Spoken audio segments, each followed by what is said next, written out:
Okay, so in this video, I'm going to be going through a few of my photos and how I would approach general color correction. So the word color correction is kind of a hold-all phrase referring to a whole lot of processes that photographers might go through depending on the output. So there's a few different photos and okay, so the first photo I'm going to open is, let's see, let's go with this one. So you'll notice that the photo extensions are not JPG or PNG, what you would expect. They are ARW, DNG. So these are all formats that come directly off digital cameras.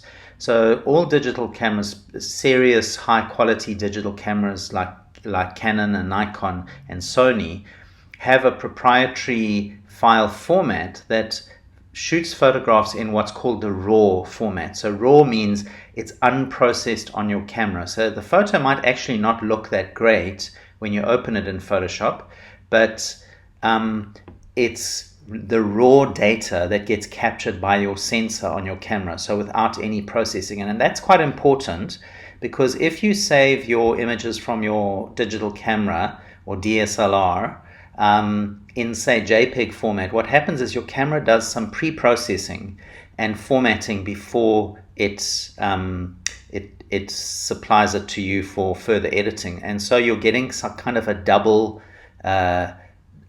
color correction, which is not what you want. You want to do it all in one go, because then you're going to preserve as much quality as possible. And if you are going to be taking your photographs on a phone as opposed to a professional digital camera, you can use any phone. I mean, I use an iPhone, and iPhoneography is kind of a thing. So iPhone is a pretty good camera these days, but it doesn't really matter. You can use any phone, providing it's a high-end quality camera. Just bear in mind that some cameras on some phones actually over-process the photos on your phone. And so what you get is a great result on your phone, but when you take that photograph into Photoshop, it's already been processed heavily. And so you're doing a second level of processing, and that usually results in poor output. So if you're going to be doing your photography with a phone, try and use a high-end phone. Pretty much all of the high-end phone manufacturers have got great cameras these days. And that usually means minimum processing on your phone so that you can do your processing in Photoshop. And if they do computational processing on the phone, usually doesn't interfere with the kinds of things that you're going to want to do in your post-production editing in Photoshop. So obviously you get what you pay for. So if you've got a cheaper phone, you're not likely to get the same kind of photographic result, and that's a fact of life. If you're using a professional quality camera and not a phone, that's usually the case anyway. So I'm going to open this photo, and you'll see that because it's a RAW format, it actually opens up this little dialog box called Camera Raw. So Camera Raw is a filter in Photoshop that's kind of like a little mini kind of photo color correction studio. So you can actually choose to do your processing right now in Camera Raw, or you can just say open and you can do it later. So I'm going to say open. I'm not going to do anything here yet, because I want to do my processing on a copy of this. So that's the original. And just to give you some perspective here, this is taken from the Dennis Hurley Center in downtown Durban. And during the International AIDS Conference, school kids made butterflies out of recycled plastic. And they actually created these millions of butterflies all down the side of the building, all representing people, the souls of people who've died of AIDS. And so it was quite spectacular, and I went there to photograph it. And this photograph I particularly like because I've captured the Victoria Street Market building in the background. So I just thought the perspective was quite interesting. So I'm going to make a duplicate. Always when I do my photo processing, I make a duplicate of the background so that I can always go back to the original if I want to. And I'm going to then make this duplicate a smart object, which means everything I do to it is non-destructive, and I can always go back and change it. So the next thing I'm going to do is I'm going to go into Camera Raw and do some processing here. So Filter, Camera Raw Filter. So it takes me back to that same dialog box that opened when I first opened this image, and now I can actually start doing some processing. So the first thing I need to do is look at my white balance, and I need to look at my histogram. So the histogram up here, in fact I'm going to cancel and I'm going to show you the histogram in Photoshop as well. So Window, Histogram, and you're going to go to Expanded View. And then I want to look at luminosity. So luminosity, luma is just Latin for light. So it's telling us here the picture of the light and dark pixels. So the left is black, the right is white, and in between there it goes black, shadows, midtones, highlights, whites. So we can see there's very little black here. There's a lot of white in there. And the peak, the most of the pixels are falling into the shadow area. So that tells me the story of this image. It doesn't necessarily mean it's wrong, but it helps me to do my color correcting. So because there's no blacks, that's usually an indication that I need to push the contrast up a little bit. And because there's a lot of whites here, that probably means that I need to change the exposure. So that's quite useful information. So I'm going to go back to Camera Raw, Filter, Camera Raw Filter. And starting from the top, your white balance is the first thing you need to look at. So that is there any color cast in here that you need to remove? So I think there's a little bit too much blue coming from the sky. So I'm going to warm the photo up a little bit by pushing the temperature up. It just kind of warms it up to a nice sunny kind of midday type of lighting. Then with the exposure, I'm going to take the exposure down a little bit, just a tiny bit. I'm going to push the contrast up because remember, notice as I push the contrast up, the histogram flattens and spreads out. Okay, so that's what I want. Highlights, I'm going to take those down. That's going to bring some more detail back into the image. Shadows, I want some of the detail in the shadows to show up. Whites, okay, a little bit up. And then blacks I need to take down. I need my blacks to be black. Okay, so that's looking a lot better. Then in terms of texture and clarity and dehazing, this is basically roughly detail. So I'm going to take the texture up a little bit, and I'm going to take the clarity up quite a lot. So that just crisps up the edges of things. Dehaze, I can try that. So that background is quite hazy, so I'm just going to take that up a little bit, not too much. And then every person who does color correcting has their own tricks that they like to use. Now I like to push my vibrance up, so that just makes my unsaturated colors more saturated, but then I like to take the overall saturation down a little bit. I find that gives me a good result, but everyone has their own personal preferences. And that's basically my primary color correction. So primary color correction is the first thing that you do to the whole image to try and bring out the best in it. And if I go over here, I can look at before and after, and you can see there's definitely an improvement in the detail. It's less hazy, it's more crisp, and generally a better result. Okay, so the next thing I want to do is some secondary color correction. So secondary color correction is where you identify a specific area that you want to do something with. So what I want to do is the sky looks a bit too white. This was a sunny day with a nice blue sky. I want the sky to be a little bit bluer without overcooking it. Let me just get back to the original. Okay, there we go. So what I'm going to do is on the side here, I've got some tools, and this tool here, the adjustment brush, allows me to actually brush in a particular area and only change that area. So a few things I need to set up here: my brush size and feather, flow and density. So I'm going to take the size down a little bit. Okay, and the feather is fine, I think. And then I want to put auto mask on, because what that's going to do is when I start painting a mask, it's going to find the edges and it's going to mask it to those edges, which is pretty useful. And then overlay means, am I going to see the little pin that represents this mask? And then mask options, I want to see the mask to begin with. So I'm going to say on, and I always set my mask to something ridiculous like a shocking pink, so I can actually see exactly where that mask is. And so I'm going to click in the sky here, and I'm going to start masking. So you can see that that auto mask actually finds those edges pretty well. So it's the cross in the middle of this brush that's actually where you want to click. That's identifying the area. You don't want that cross to move into an area you don't want.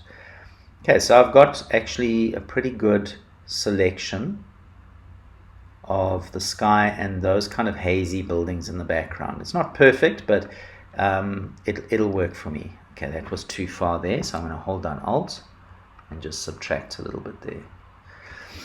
Alright, and also there I've gone a bit too far. So Alt will subtract from your mask. Then I'm going to turn mask options off so that I don't actually see that mask, and now I can start making some changes. So I want it to be a little bit more blue in the background, so I'm going to take the temperature down so that it's more blue. I'm also going to take the exposure down a little bit, and I'm going to take the shadows down and the highlights down. Okay, that's maybe a bit too much. Okay, I'm going to leave actually the highlights where they were. If you want to reset any of these, you just double click on the little slider. Okay, and then I'm going to go down to dehaze, and I'm going to go in the opposite direction down, which is going to kind of make it more hazy. Okay, so that gives me more of a blue kind of sky there without affecting everything here. So that's my one adjustment brush. Then the other adjustment brush I want is I want these buildings with the red roofs to be desaturated so that the colors of these butterflies are more vibrant. So I'm going to add a new mask, new adjustment brush, and then I'll leave the settings as they are with the mask options on, and I want to now create a mask for these red roofs.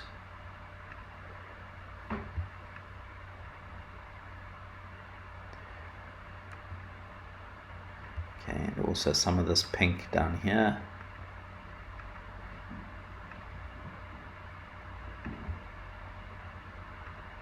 Okay, turn the mask off. So all that I want to do here is desaturate. So I'm going to go down to saturation and take the saturation down. Okay, then I'm going to make another mask for this butterfly.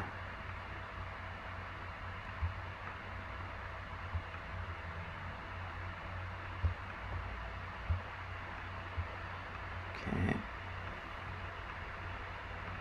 And for this butterfly, I just want to set the saturation back to normal. And let's just double click on these to reset them. I want to warm it up a bit and set the exposure up a tiny bit. Take the blacks down, and then what I really want is I want some clarity here. So I'm going to push the clarity up so that it's more crisp and sharp. Okay, and then I'll do one more, which is this yellow butterfly. I'm just going to click in these little boxes to select.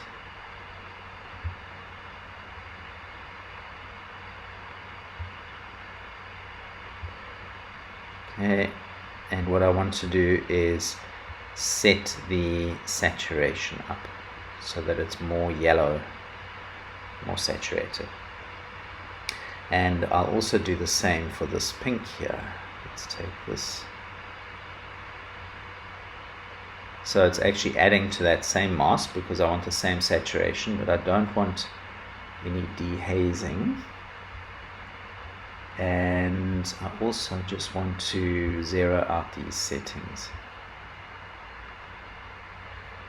Okay, right, so let's see a before and after. Okay, so quite a vast difference in the photos, and clearly the after is, in my opinion, better. Okay, so that's secondary color correction. So that would be identifying certain areas that need special attention. Now, in this case, I don't want to do any kind of removal of stuff, but if you were, if there was something in here that you wanted to actually take out, then you would look at things like some of the tools here, like the spot healing brush, or spot removal and things like that. But in this case, all I really want to do is crop it. That's my last step. So I'm going to press OK, let it process. Okay, and then for this particular image, I want to crop it down, but I don't want to crop the original image because I want to put them side by side. So instead of actually using my crop tool, I'm going to actually make a selection of what I want, and I'm going to mask it, so add a layer mask. Okay, so now I've got the original there and the after, and then I'm going to take my move tool and just move the after off to the side and do an image reveal all.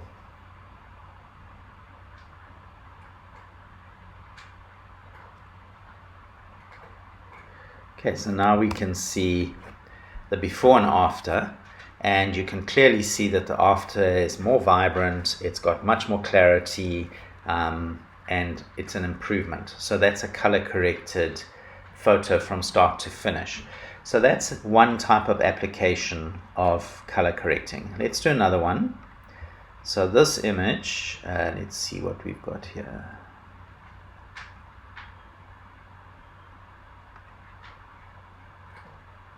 Okay, I'm going to do this one because this is kind of an interesting scenario. So this is a product shot, and this is a company that make beaded chandeliers using crafters, and they wanted me to shoot it for an advertisement. So I shot it with a black sheet in the background, but the black sheet is actually catching some of the light. So I need to actually fix it a little bit. So I'm not going to do any color correcting here. I'm just going to say open. I'm going to duplicate that layer, make it a smart object, and then I'm going to do my color correcting. So filter, camera raw filter, and let's do our basic color correction. This is our primary color correction first. So I always like to warm up things a little bit. I'm going to take the exposure a little bit down, because I'm going to push the contrast and highlights up a bit.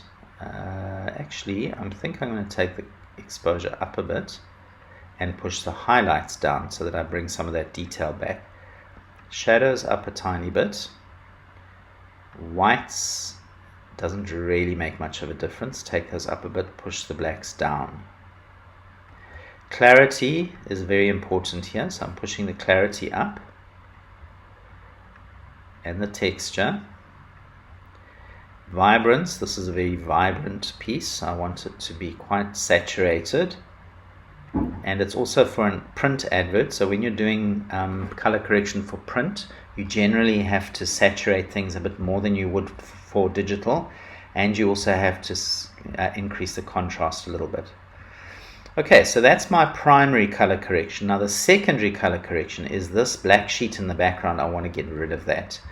So I'm going to use an adjustment brush with a -4 exposure, shadows -100, blacks -100, and saturation -100. So it should just be black. And then for my brush, I'm going to put auto mask on, and I'm going to make a nice big brush, and then I'm just going to start painting into this area here. Okay.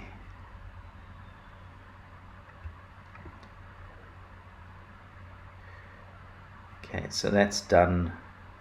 Pretty good job of that. Okay, so now this is a much improved photo for use in an advert. So I'm going to press OK and let that process. And now I'm just going to place their logo. So File, place embedded. There's an Illustrator file there. And I'm just going to make it smaller and position it here. Now the problem with this logo is that it's got the word design in black, so we're not actually seeing that word design. So what I'm going to do is duplicate that layer, and I'm going to apply a layer mask so that it masks, sorry, other way around. I'm going to apply a layer mask so that let me do that again, so that I'm just getting below that word. It's actually, that word is Untebo, which means treasure in Zulu. So I'm just taking that word and I'm going to add a layer mask. So now if I apply an effect, color overlay, and white, I'm actually just seeing the word design. So if I hide the original logo, in that one above I've masked just the word design and applied the layer color overlay effect to it. Okay, so once I've got to this stage, I'm going to actually convert these items that make up my color corrected one to a smart object. Okay, and I want to unlock the original background, and I'm going to take that original background and move it off to the side. Let me just hide that top layer. So I'm going to move that off to the side and then show the original and image reveal all. Okay, so now you can see the before and after of that image, and this is more of a print ready version. Okay, and then I'm going to do one more just so that you can see a slightly different type of picture. So I have this photo here. So this is a raw photo straight off a digital camera, and I'm just going to make sure that there's no color correction happening at the moment, and open it and duplicate the background, make it a smart object. So that should always be the steps that you take. In the primary color correction, filter, camera raw filter, and I'm going to start from the top here. So once more, I'm going to warm it up a little bit. I'm going to take the exposure up, take the contrast up a little bit, highlights down, shadows up, and whites I'm going to leave where they are, blacks down a bit. Now here, when it comes to people, you do not want to push clarity up because it's going to make them look older. So it actually sharpens up their wrinkles. So you want to go the other direction, not too far. You want to kind of smooth those off a little bit. Okay, Vibrance, I'm going to take that down a bit. Okay, then for the background, I'm going to use an adjustment brush. And I'm going to set, well, let me first of all mask it. So let's just go in here.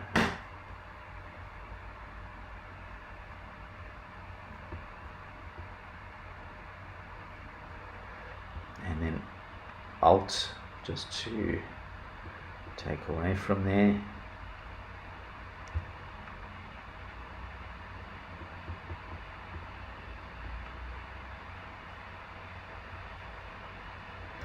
And then Alt, let's clean that up a bit.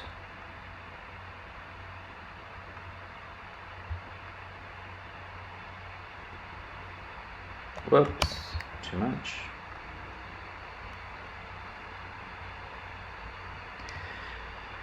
Okay, obviously you can take a bit more time with this. So what I actually want to do is I want to go down to dehaze, and I want to go in the other direction. I want it to actually kind of haze out the background a bit more, and I want it to desaturate the background so that it's not as prominent. And then OK.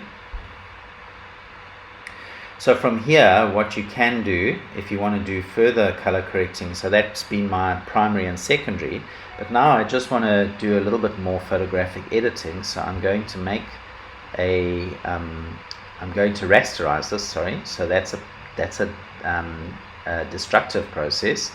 And then I'm going to use my dodge tool, and let's just go in here with a smaller brush and very low exposure, and let's just and on highlights, and let's just whiten teeth a tiny bit and the whites of the eyes just very slightly, and also give the hair more of a sheen.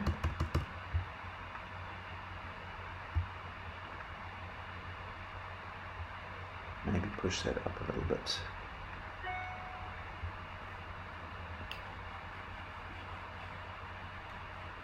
Okay, and then I'm going to burn shadows, and let's just go over the hair a bit.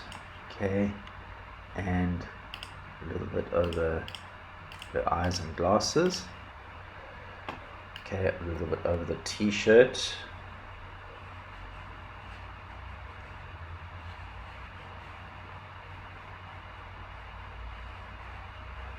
Okay, so I think I've gone way too far with the t-shirt, so I'm going to go to my history brush tool, and I'm just going to brush back with a low opacity. So I'm not brushing all the way back, with a low opacity, maybe about 40%. I'm just going to brush back some of that t-shirt and even around her eyes a bit. Okay, so it's not as noticeable. Okay, and so you can carry on adding to this. So primary color correction, then secondary, then you can do apply some of your tools here, like your dodge, burn and sponge, your spot removal, all of that stuff, and then you can do a before and after. So that's before, that's after. Okay, so quite a big difference. Let me just put them side by side so that you can see them.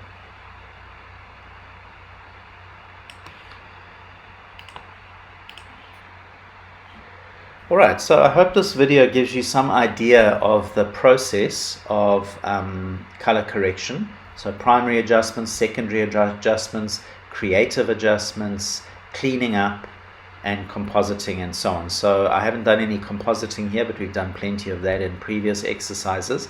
But that gives you an idea of the workflow from start to finish for color correction. I hope you've enjoyed this video. Please subscribe to my YouTube channel, and see you next time.